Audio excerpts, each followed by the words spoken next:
തിരുവിതാംകൂർ ദേവസ്വം ബോർഡിന്റെ അധീനതയിലുള്ള കായംകുളം എരിവ ശ്രീകൃഷ്ണസ്വാമി ക്ഷേത്രത്തിൽ 10 ദിവസത്തെ തിരുത്സവത്തിന് തുടക്കമായി. ഇതോടനുബന്ധിച്ച് കൊടിയേറ്റ് നടന്നു. തിരുവിതാംകൂർ ദേവസ്വം ബോർഡിന്റെ അധീനതയിലുള്ള എരിവ ശ്രീകൃഷ്ണസ്വാമി ക്ഷേത്രത്തിലെ തിരുവുത്സവത്തിന് തുടക്കമായി.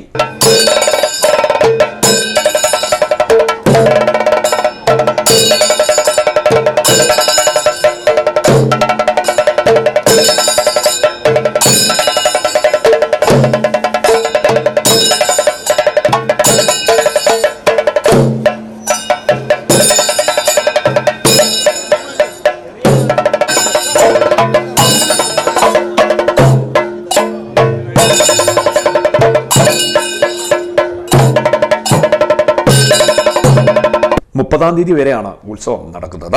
30-ന് വെളുപ്പിന് 4 മണിക്ക് ആറാട്ടോടുകൂടി ഉത്സവം സമാപിക്കും. ഉത്സവത്തിന്റെ കൊടിയേറ്റ് നിരവധി ഭക്തജനങ്ങളുടെ സാന്നിധ്യത്തിൽ നടന്നു. ക്ഷേത്രതന്ത്രി ചെങ്ങന്നൂർ താഴ്മൺ മഠം കണ്ഠരര് രാജീവരുടെയും മുഖ്യ കാർമ്മികത്വത്തിലും ക്ഷേത്ര മേൽശാന്തി ഉണ്ണികൃഷ്ണൻ പോറ്റിയുടെ സാന്നിധ്യത്തിലുമാണ് കൊടിയേറ്റ് നടന്നത്.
കൊടിയേറ്റിന് മുന്നോടിയായി നിർമ്മാല്യ ദർശനം, ഹരിനാമ കീർത്തനം, പഞ്ചാമൃതാഭിഷേകം, അഷ്ടദ്രവ്യ മഹാഗണപതി ഹോമം, നിരാഞ്ജനം, ഭാഗവത പാരായണം, കഞ്ഞിസദ്യ എന്നിവ നടന്നു. മാവിലേത്ത് പള്ളിവേട്ട ആൽത്തറ സന്നിധിയിൽ നിന്നും കൊടിക്കൂറ സമർപ്പണ ഘോഷയാത്രയും സംഘടിപ്പിച്ചു. ഇതിനുശേഷം വൈകിട്ട് 7-നും 8-നും മധ്യയാണ് കൊടിയേറ്റ് നടന്നത്. കൊടിയേറ്റിന് ശേഷം സ്പെഷ്യൽ വെടിക്കെട്ട്, അൻപൊലി, സേവ, കലാപരിപാടികൾ എന്നിവയും അരങ്ങേറി. ഉത്സവ പരിപാടികൾക്ക് ക്ഷേത്ര ഉപദേശക സമിതി president Biju K, secretary PB Sunil, മറ്റ് അംഗങ്ങൾ തുടങ്ങിയവർ നേതൃത്വം നൽകി. ദേവസ്വം സബ് ഗ്രൂപ്പ് ഓഫീസർ ഗോപുകൃഷ്ണന്റെ മേൽനോട്ടത്തിലുമാണ് ഉത്സവം നടക്കുന്നത്. CD net news, Kayamkulam.